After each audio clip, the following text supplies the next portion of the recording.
The rain-slicked streets of London's East End shimmered beneath the dim glow of street lamps, each pool of light a false promise of safety. It was 1952, and the city wore its scars like an aging prizefighter, grim, battered and unrepentant. Amidst the short-streaked alleys and crumbling brickwork, two names were whispered with a mixture of reverence and fear: Ronnie and Reggie Kray. The twins were born within minutes of each other in October 1933, deep in the heart of Bethnal Green, when the world was still reeling from the Great Depression. Their father, Charlie Kray Sr., was a boxer turned absentee, often on the run from military service or the law. Their mother, Violet, was the iron-willed matriarch who adored her sons, nurturing their bond with a ferocity that would later terrify the city. By the time they were teenagers, the Krays had already laid the groundwork for their reign of terror.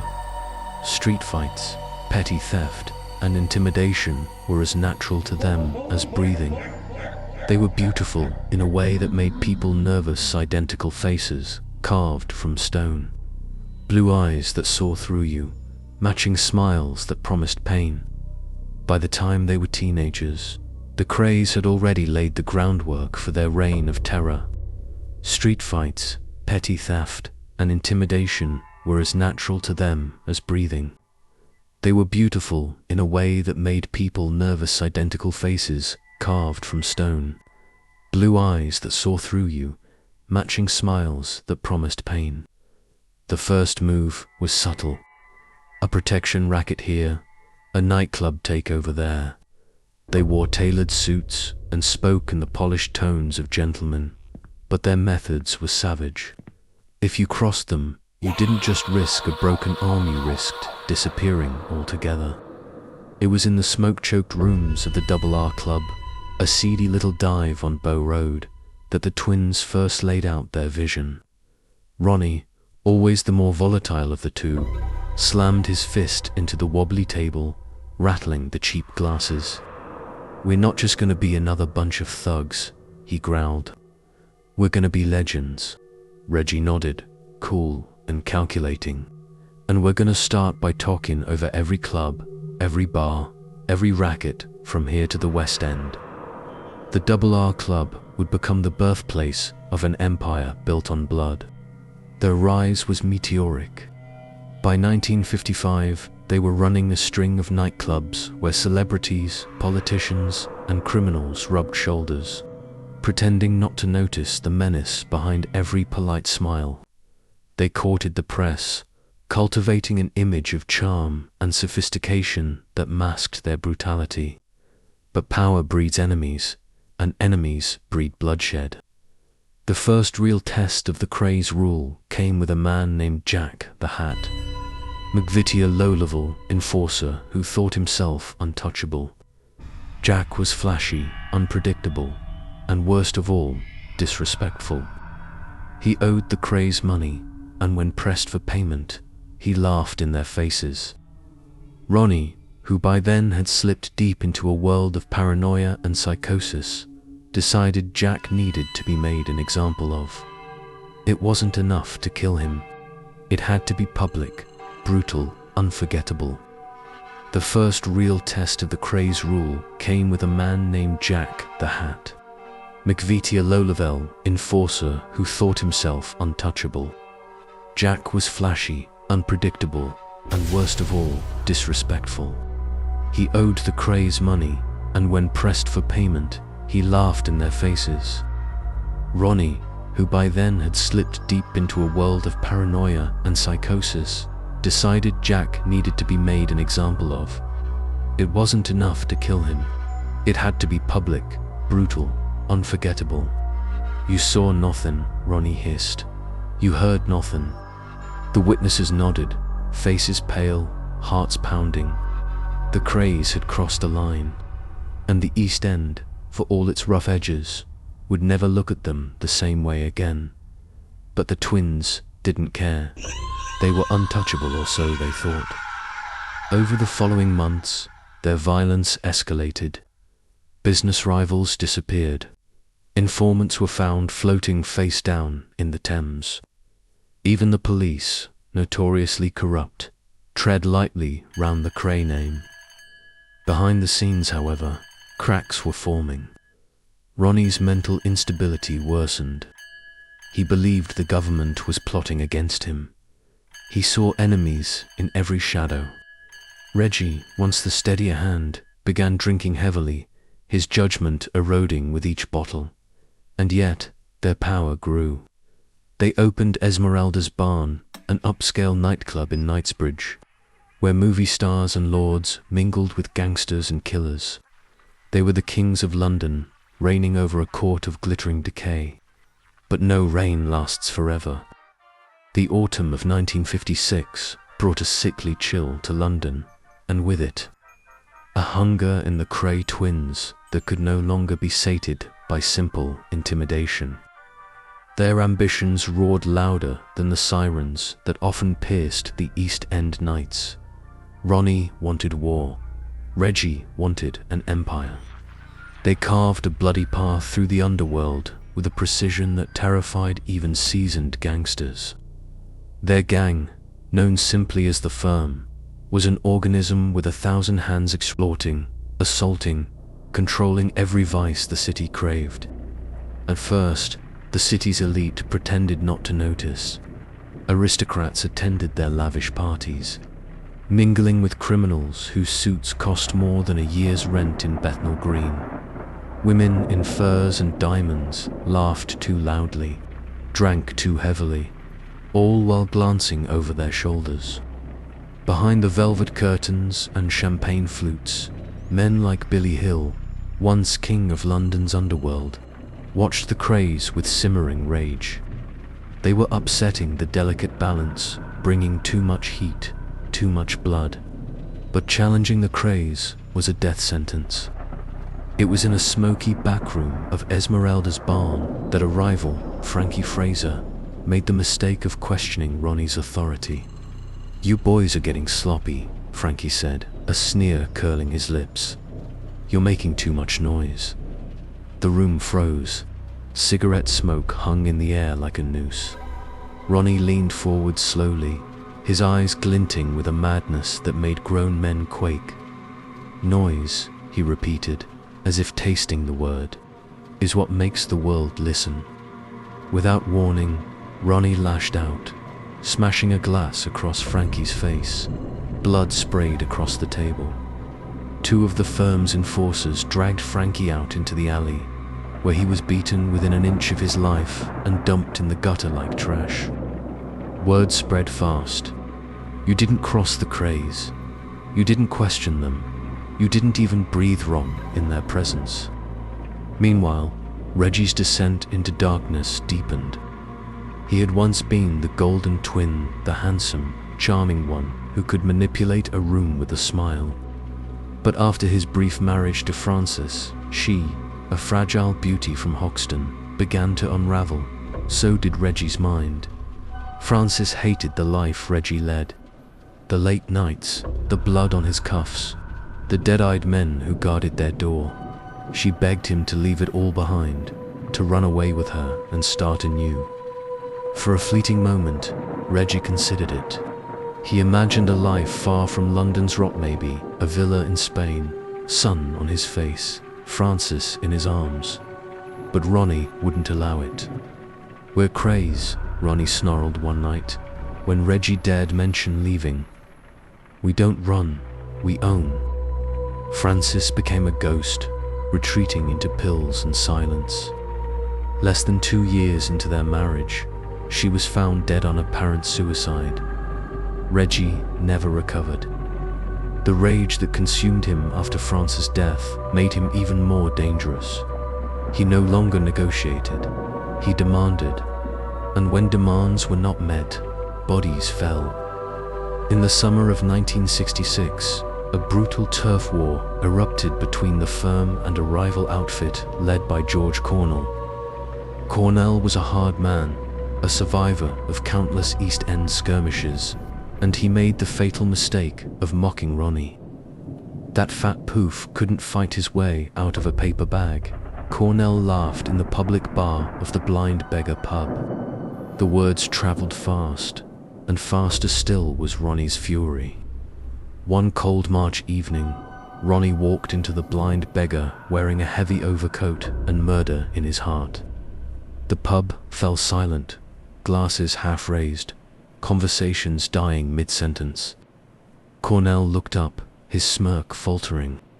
Ronnie pulled a Luger pistol from his coat and shot George Cornell in the head at point-blank range.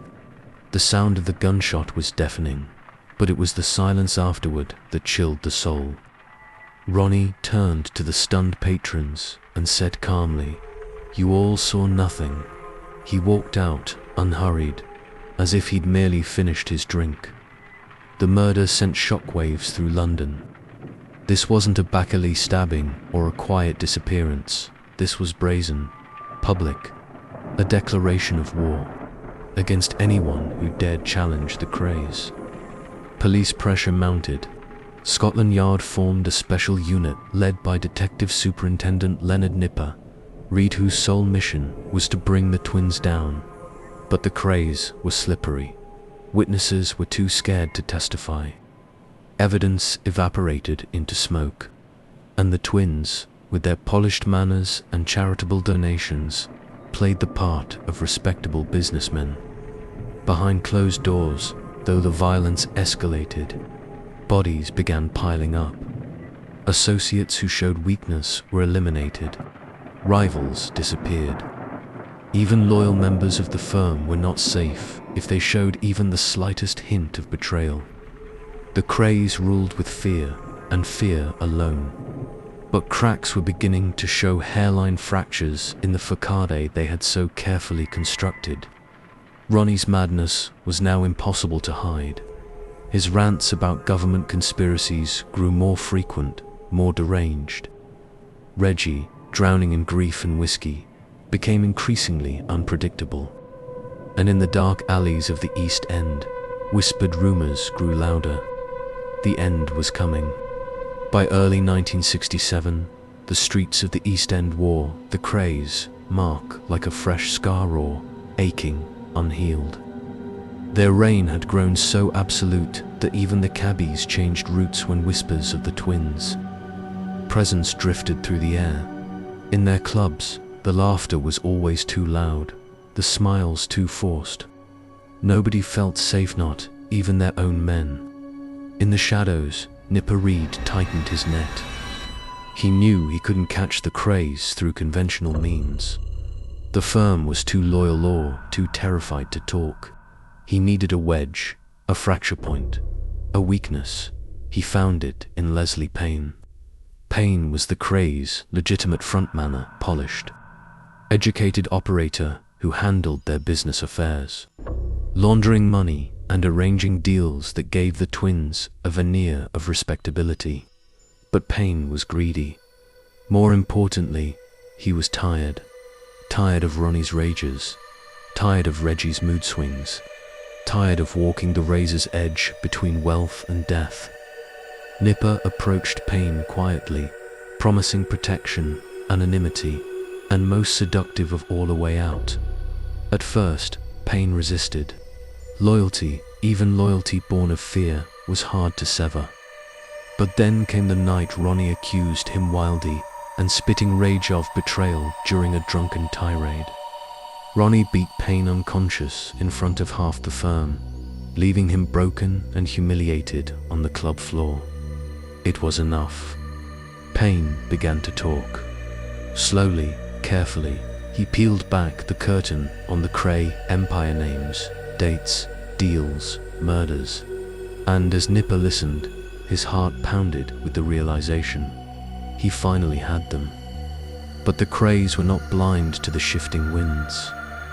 Ronnie, in particular, could feel betrayal in his bones. He sniffed it out like a bloodhound, paranoid to the point of madness. "You feel it, Reg," he hissed one night as they sat in the smoky VIP lounge of Esmeralda's barn, sipping brandy that tasted like ashes. "They're turning on us." All of Reggie stared into his glass. seeing not his reflection, but Francis' pale face floating in the amber depths. He said nothing. Ronnie slammed his fist on the table, rattling the crystal glasses. "We need to make an example." And so they did. The target was Tony and Chris Lambrionu, two young members of the firm who had dared to question an order. The Krays invited them to a business meeting at the house of their cousin, Ronnie Hart. The trap was set. Tony arrived first. As he stepped into the sitting room, he realized too late that something was wrong. The room was too quiet, too cold. Ronnie struck first, swinging a heavy iron bar into Tony's knee, shattering it with a sickening crunch. As Tony screamed, Reggie joined in, fists flying, boots stomping, the air thick with the smell of sweat and blood. Chris arrived moments later and fled when he saw the carnage, escaping into the night. Tony was left broken and battered, a warning to anyone else who even thought of defying the twins. But the damage was done.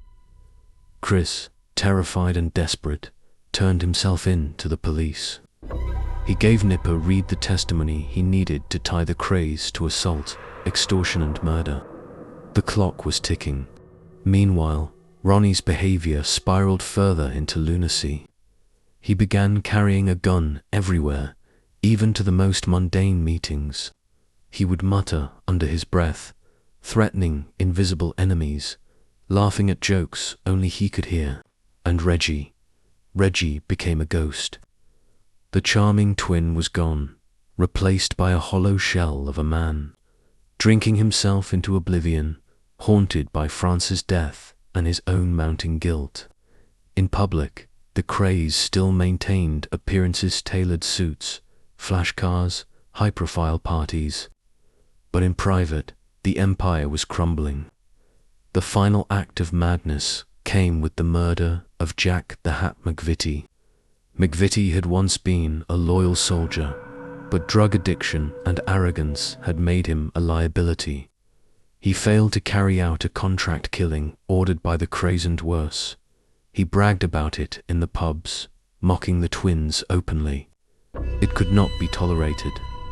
In October 1967, the firm lured McVitie to a supposed party at a friend's flat in Stoke Newington. There, in a squalid living room littered with empty bottles and cigarette butts, Ronnie pounced. McVitie fought back, but he was drunk, sluggish. Ronnie stabbed him repeatedly, shouting curses, blood splattering the cheap wallpaper. When McVitie collapsed, gasping, Reggie stepped forward and plunged a knife into his chest. Again and again, until the only sound was the wheezing gurgle of a dying man. The body was hastily disposed of, buried in a shallow grave or dumped at sea. The details blurred in the drunken fog of that night, but people talked. Too many witnesses, too much blood. The firm's walls of silence cracked in through those cracks. Nipper Reed pushed hard. He made his move in May 1968. In a coordinated operation, dozens of officers raided the Kray homes, clubs, and businesses. Ronnie was found sitting in his mother's kitchen, eating eggs and bacon, a pistol tucked into his waistband. Reggie was arrested without incident, too drunk to fight. As they were led away in handcuffs, a crowd gathered on the sidewalks, some jeering, some weeping, most simply silent, staring at the fall of the legends. The Krays' reign of terror was over. Or so it seemed. The cold, sterile corridors of Scotland Yard echoed with the footsteps of destiny. Ronnie and Reggie Kray, once kings of London's underworld, now sat in adjoining interrogation rooms, stripped of their tailored suits and the invisible armor of fear that had shielded them for so long. Nipper Reed knew this was his moment. He entered Reggie's room first. The younger twin sat slumped in a battered metal chair, hands cuffed to the table, eyes bloodshot but alert. He looked less like a gangster and more like a man who had been dragged, kicking and screaming, out of his own nightmares. "You know why you're here," Nipper said calmly, placing a thick folder on the table with a heavy thud. Reggie said nothing. His jaw clenched so tightly it looked like it might snap. Nipper opened the folder. Inside were photographs gruesome, undeniable. George Cornell, slumped over at the blind beggar. Jack McVitie, blood pooling under his lifeless body. Witness statements signed in shaky hands. "These aren't just accusations, Reg," Nipper said, his voice low, almost kind. "They're your death sentence." Still, Reggie remained silent, but his fingers twitched against the steel cuffs, betraying his turmoil. In the next room, Ronnie was a different beast altogether. He paced like a caged animal, muttering curses under his breath. When the detective entered, Ronnie lunged at him, screaming incoherently about traitors, government plots, and the CIA. It took 3 officers to restrain him, pinning him against the wall as he snarled like a rabid dog. Nipper watched with a grim satisfaction. Ronnie was too far gone to be reasoned with. But Reggie still had a sliver of humanity left to exploit. The trial of the century began on January 20th, 1969. The Old Bailey was swarmed by reporters, photographers, and thrill-seekers, hoping for a glimpse of the infamous twins. Outside, crowds gathered behind barricades, chanting, laughing, shouting obscenities. Inside, the courtroom crackled with tension. The Krays sat side by side in the dock, dressed impeccably, their expressions carved from stone. Their presence was magnetic, chilling. Even shackled, they radiated a dangerous charisma that made witnesses tremble on the stand. But the evidence was overwhelming. Leslie Payne's testimony was devastating, laying bare the intricate web of their criminal empire. Chris Lambrianu's tearful confession painted a vivid picture of the twins' brutality. Even members of the firm, once thought unbreakable, came forward, some out of guilt, others out of sheer terror. Witness after witness described scenes of horror. Beatdowns so savage, they left men crippled for life. Threats against families, against children. Killings executed with cold-blooded efficiency. In a particularly chilling moment, a former associate recounted the night of Jack McVitie's murder, his voice shaking as he described Reggie calmly cleaning blood off his hands with a silk handkerchief. Throughout it all, Ronnie grinned. He whispered obscene jokes to his lawyers, winked at female reporters, and once even sang a few lines of a bawdy pub song, earning a sharp rebuke from the judge. Reggie, by contrast, seemed to age a decade during the trial. He sat motionless, jaw clenched, fists trembling in his lap. Each piece of evidence was a nail in his coffin, and he knew it. The defense tried everything. They attacked the credibility of witnesses, claimed police misconduct, painted the twins as victims of a media witch hunt, but the jury wasn't fooled. After a marathon trial that lasted over 2 months, the verdict was delivered: guilty. The courtroom erupted, some cheered, some gasped, some wept. The Krays showed no visible reaction, but something in Reggie's eyes flickered and died. The judge, Mr. Justice Melford Stevenson, made no attempt to hide his disdain.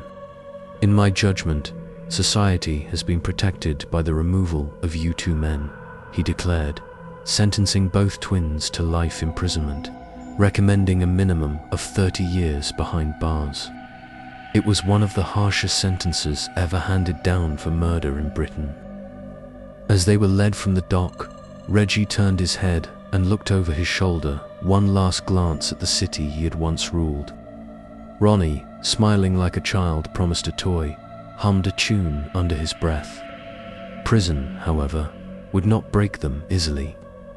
Ronnie was sent to Broadmoor Hospital, an infamous asylum for the criminally insane. There, he was medicated into a stupor, a shadow of his former self, rambling about enemies that didn't exist. Reggie was sent to HMP Maidstone, where he quickly became both feared and respected. Even behind bars, the Kray name carried weight.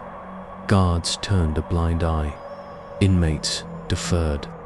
Deals were made, favors exchanged. But the walls closed in slowly, inexorably. Years stretched into decades. Friends on the outside died or disappeared. Family ties frayed and snapped. The empire they built with blood and fear crumbled into dust. And still, the ghosts followed them, ghosts of George Cornell, of Jack McVitie, of Francis Shea whispering in the dead hours of the night. In 1985, Ronnie died of a heart attack in Broadmoor, fat and forgotten, a king reduced to a lunatic in a locked ward. Reggie lingered longer, rotting from the inside out, until cancer finally claimed him in 2000, released from prison on compassionate grounds only weeks before his death. The Kray twins died as they had lived, haunted, hated, and legend.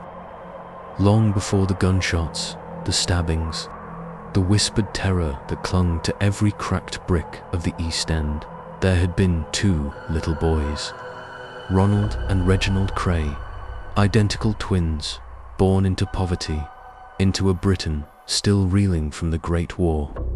Their world was narrow, soot-blackened alleys, battered tenements, pubs that smelled of beer and desperation. Their mother, Violet, adored them, treated them like princes. Their father, Charles, when he wasn't running from creditors or the law, taught them that fists often spoke louder than words. Violence was stitched into their bones before they could even spell their names. As children, Ronnie and Reggie were inseparable. They spoke in a language of glances and shrugs, finishing each other's sentences, dreaming the same dreams. They fought anyone who dared slight them, teachers, neighbors, even local toughs, twice their size. The neighborhood learned quickly, you didn't pick on a Kray, and you never picked on both. By the time they were teenagers, the twins were legends in their slum. Men twice their age stepped aside when they walked the streets. The Krays had an aura, something feral, electric, impossible to ignore. It was inevitable that their fists alone would not be enough. The war gave them their next evolution. During World War II, they were conscripted into the British Army, an institution ill-prepared for the raw chaos the twins unleashed. Within weeks, they were court-martialed for assaulting a sergeant. They went AWOL, brawled with MPs, and ended up imprisoned at the Tower of London, one of the last British prisoners to be held there. They wore it like a badge of honor. When they returned to the East End, the war had changed. London, bombed-out ruins, black markets, desperate men willing to kill for a pound note. The perfect breeding ground for monsters. Their first real operation was protection rackets. They offered security to local businesses, and when offers were refused, windows shattered, fires were set, families threatened. But it wasn't enough. The Krays had ambition bigger than Bethnal Green, bigger than the East End itself. They opened clubs, glitzy neon-lit dens, where politicians brushed shoulders with gangsters, where film stars gambled beside pimps. Money flowed in torrents. Influence seeped up into the marble halls of Parliament itself. But with power came paranoia. Ronnie, in particular, spiraled. His diagnosed paranoid schizophrenia twisted every glance into a threat, every murmur into a conspiracy. He surrounded himself with dangerous men, many of them psychopathic in their own right, who fed his delusions and carried out his orders without question. Meanwhile, Reggie struggled to maintain a veneer of normalcy. He dreamed of marrying Frances, of leaving behind the blood and the fear. But the life they had built was a gilded cage. And when Frances realized she could never free him from it, she swallowed a fatal dose of barbiturates and slipped away. Her death shattered Reggie. He drank more, fought more, and when the rage overwhelmed him, he killed Jack the Hat McVitie. Not for power, not for money, but because he needed something, anything, to bleed out his grief. Now, years later, sitting alone in his prison cell, Reggie Kray faced the ghosts that had been stalking him since childhood. They came at night, when the prison was silent, except for the distant clang of iron doors and the moans of other broken men. He saw Frances, pale and weeping. He saw McVitie, his chest a ruin of stab wounds. He saw George Cornell, grinning even with a bullet through his brain. And he saw Ronnie, forever young, forever laughing, forever dragging him back into the abyss. The years bled together. In prison, the Kray legend grew even as the men themselves withered. Books were written, films were made. Some painted them as folk heroes, misunderstood, loyal, almost noble. Others told the truth, or pieces of it, cruelty without remorse, ambition without limits. Reggie read the headlines with a hollow smile. They would never truly understand, he thought. They hadn't lived it. They hadn't walked the bloody streets, breathing in the stench of fear and power.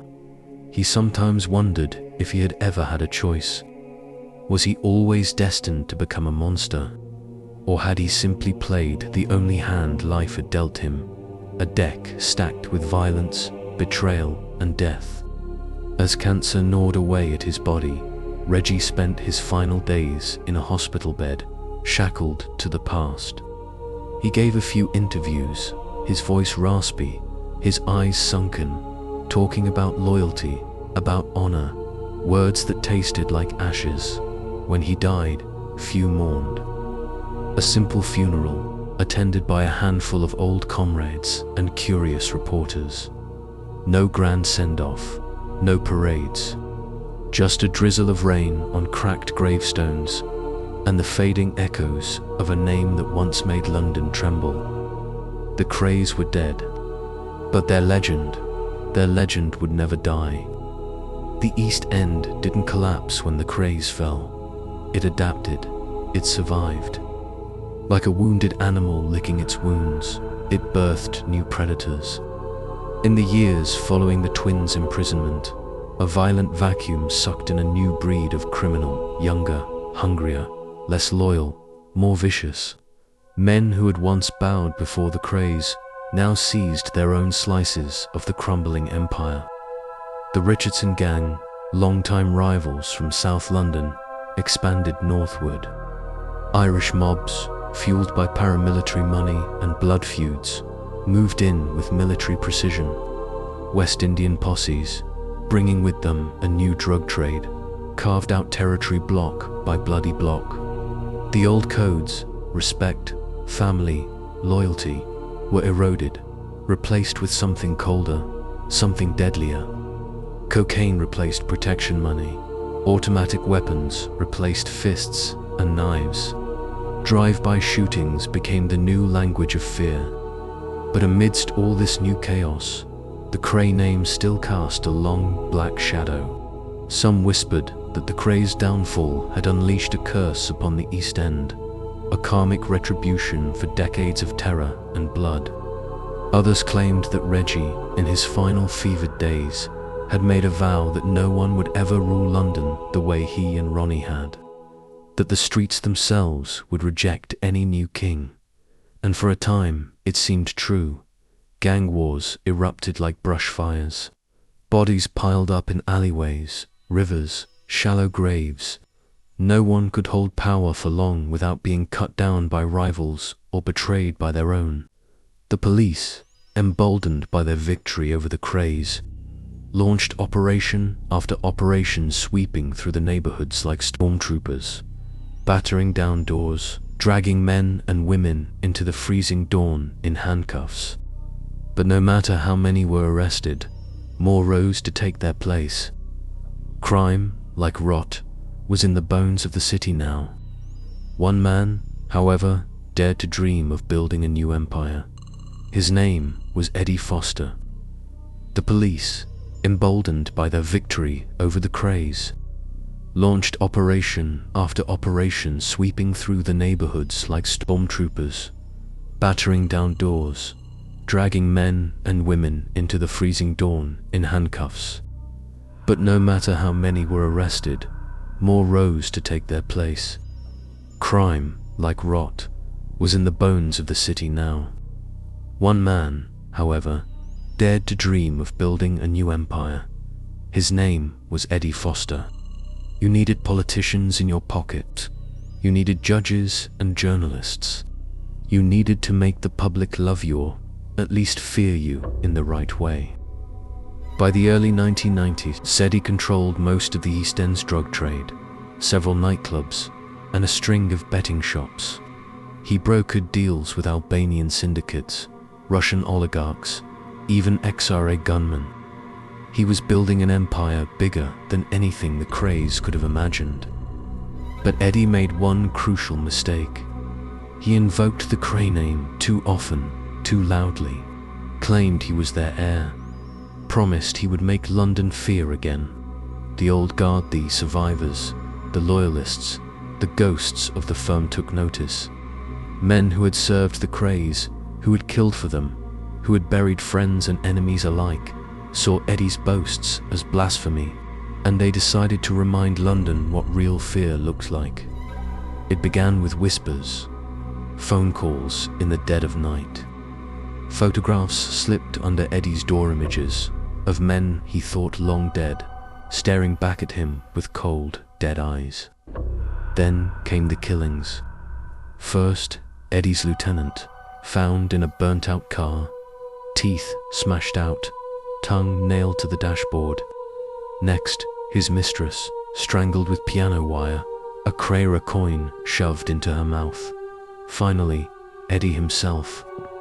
They found him hanging from the rafters of an abandoned warehouse in Whitechapel, his face frozen in a mask of sheer terror.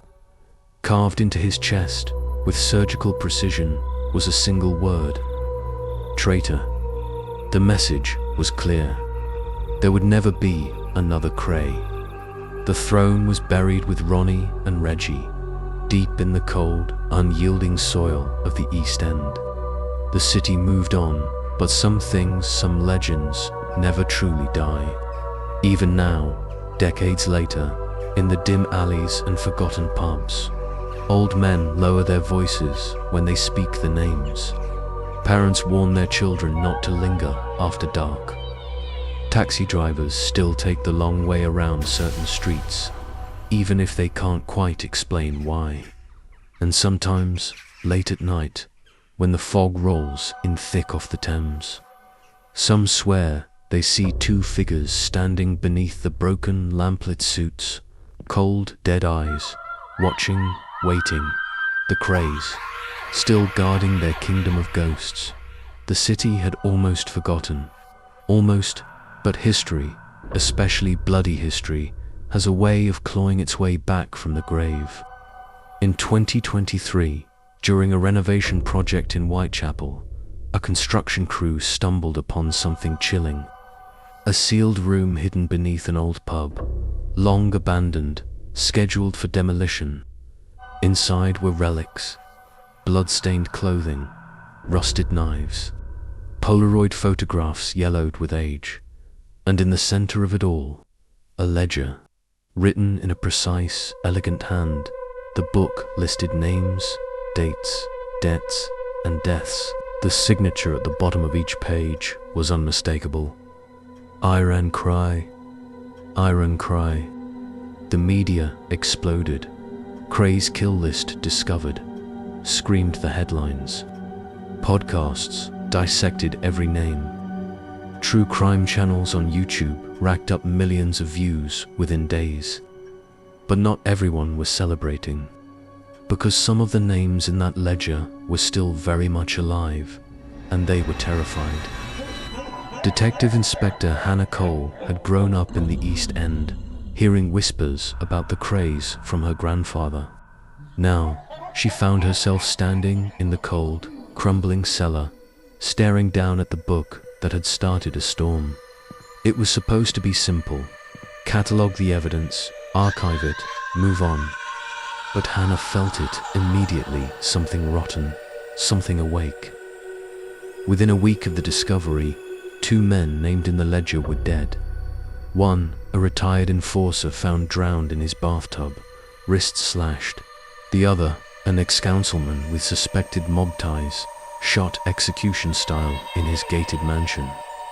Both deaths officially ruled suicides or accidents. Unofficially, whispers of the Kray's curse resurfaced. Old loyalties, it seemed, ran deeper than graves. Hannah dug deeper. She cross-referenced the ledger with police archives, witness statements, long-forgotten informants. Patterns emerged: hidden alliances, betrayals, secret crimes covered up for decades. And one chilling revelation: there was another Kray, not a twin, a nephew, a boy born out of wedlock, hidden away from the public, raised by trusted, firm loyalists after Violet Kray's death. The bloodline had survived. And now, it seemed, someone was tying up the loose ends. The deeper Hannah went, the more dangerous it became. Her car was vandalized. She received anonymous threats, Polaroids of her walking home. Notes that simply read, "You're digging your own grave." One night, as she worked late in the dim archives room of Scotland Yard, she heard footsteps. Not the heavy, hurried tread of a janitor. Soft, measured, deliberate. She turned, heart pounding. Nothing. But on her desk, atop the open ledger, someone had left a single white carnation, the same flower the Krays had once worn in their lapels, when attending funerals they themselves had caused.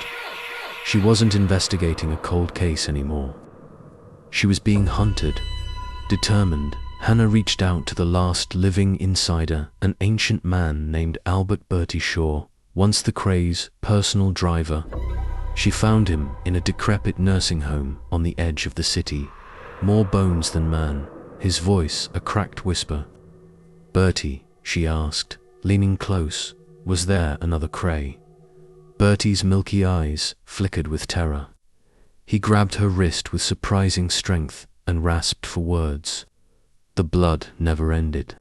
And then, before she could press him further, he convulsed, seizing violently until the nurses rushed in, forcing Hannah from the room.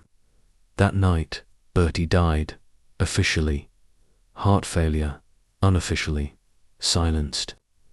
Hannah knew she was next, but she also knew something else. The Kray Empire might have rotted, but someone had been patiently rebuilding it in the shadows. A new king or queen of the East End, and they were just getting started. The final clue came in the most unexpected way, at Bertie's funeral esparse. Grim affair attended by a handful of shriveled relics from the old world. Hannah noticed a young man standing apart from the crowd, tall, well-dressed, impeccably groomed, eyes like ice. When he caught her looking, he smiled, a slow, knowing curve of the lips.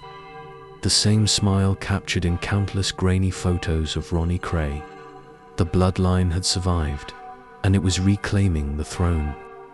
For days after the funeral, Hannah felt the weight of those icy blue eyes tracking her every move, in the street, in her rearview mirror, even in the reflection of shop windows. He was always there, waiting. Hannah knew better than to go through official channels. The corruption ran too deep. Too many old debts owed to the Krays. Too many favors still lingering like the last smoke of a burned-out cigarette. So she went underground. She met with washed-up informants, desperate junkies, retired gangsters too afraid to speak but too greedy to resist a bribe. They all said the same thing. A new order was rising, one that would make the old firm look like amateurs. and at the center was a man they called the Ghost. A man with Kray blood, a man who believed it was his destiny to resurrect the Empire, but better, stronger, more ruthless. One rainy evening, Hannah received a text from an unknown number. Midnight, Old Truman Brewery. Come alone, no threats, no explanations. But she knew it was him. It had to be. She armed herself, service pistol tucked into the small of her back, and drove through the deserted streets. The city felt different tonight, older, meaner, as if the East End itself had been peeled back, revealing the festering heart underneath. At the brewery, she found the heavy doors ajar. Inside, the air was thick with the scent of mold, rust, and something fouler, the metallic bite of blood. He was waiting for her in the shadows, impeccably dressed, hands clasped behind his back. "Detective Inspector Cole," he said, his voice smooth, cultured, almost bored. "I was beginning to think you wouldn't come." "Who are you?" Hannah demanded, gun raised. He stepped forward into the moonlight, and Hannah gasped. He wasn't just like Ronnie Kray. He was Ronnie Kray. The same sharp cheekbones, the same cruel twist of the mouth, the same dead, soulless eyes. It was impossible. It should have been impossible. "You feel it, don't you?" he said, smiling wider, the blood calling to blood. "The East End belongs to us. It always has. It always will." She shook her head, struggling to find her voice. "You're dead. Ronnie Kray is dead. In body, perhaps," he whispered. "But the soul of the firm, the soul of the East End, never dies. It simply evolves." From the darkness behind him, shapes emerged. Men and women, young, hard-eyed, loyal. The new generation. Children of the old firm. Children raised on stories of power, loyalty, and blood. They were here to finish what the Krays had started. And Hannah, she realized, wasn't just a threat. She was a message. The Ghost stepped closer, unarmed, almost casual. "You could join us," he offered. "You're one of us, whether you admit it or not. You understand loyalty. You understand family. Forget your badge. Forget the rules. Serve something eternal." For one heart-stopping moment, Hannah almost did. She saw herself powerful, untouchable, the queen of the East End's dark throne. But then she remembered the bodies. Francis Shea's broken smile, McVitie's butchered corpse, the endless silent victims who had no voice. She tightened her grip on the gun. "No," she said, voice steady. "You're just another ghost, and I'm here to bury you." She pulled the trigger. The shot echoed like thunder through the empty brewery. He staggered, clutching his side, more shocked than hurt. Chaos exploded, gunfire, screams. The new firm surged forward like a tidal wave. Hannah ran, ducking behind rusted vats, returning fire, heart pounding like a war drum. She didn't expect to survive. She didn't plan to. She just needed to stop him. She just needed to end it. In the end, it wasn't a bullet that killed the Ghost. It was the fire, in the chaos. Someone, maybe Hannah, maybe one of the gang members, overturned a barrel of accelerant. Flames roared to life, hungrily devouring the old brewery.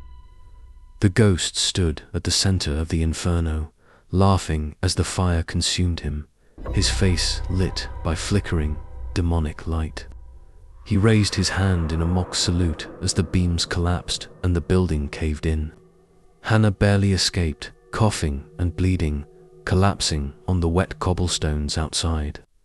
She watched as the fire raged, consuming the last physical trace of the Kray Empire.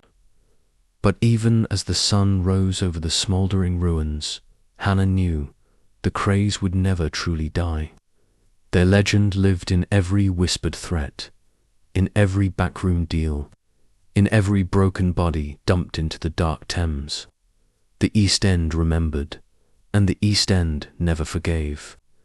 Years later, when Hannah retired, she sometimes thought she saw him, a flash of a sharp suit disappearing around a corner, a glint of ice-blue eyes in a passing car window, and in the depths of the night, when the fog rolled in thick and heavy, she could still hear their laughter. The laughter of two boys who had once dreamed of being kings, and who, in a way, would rule forever.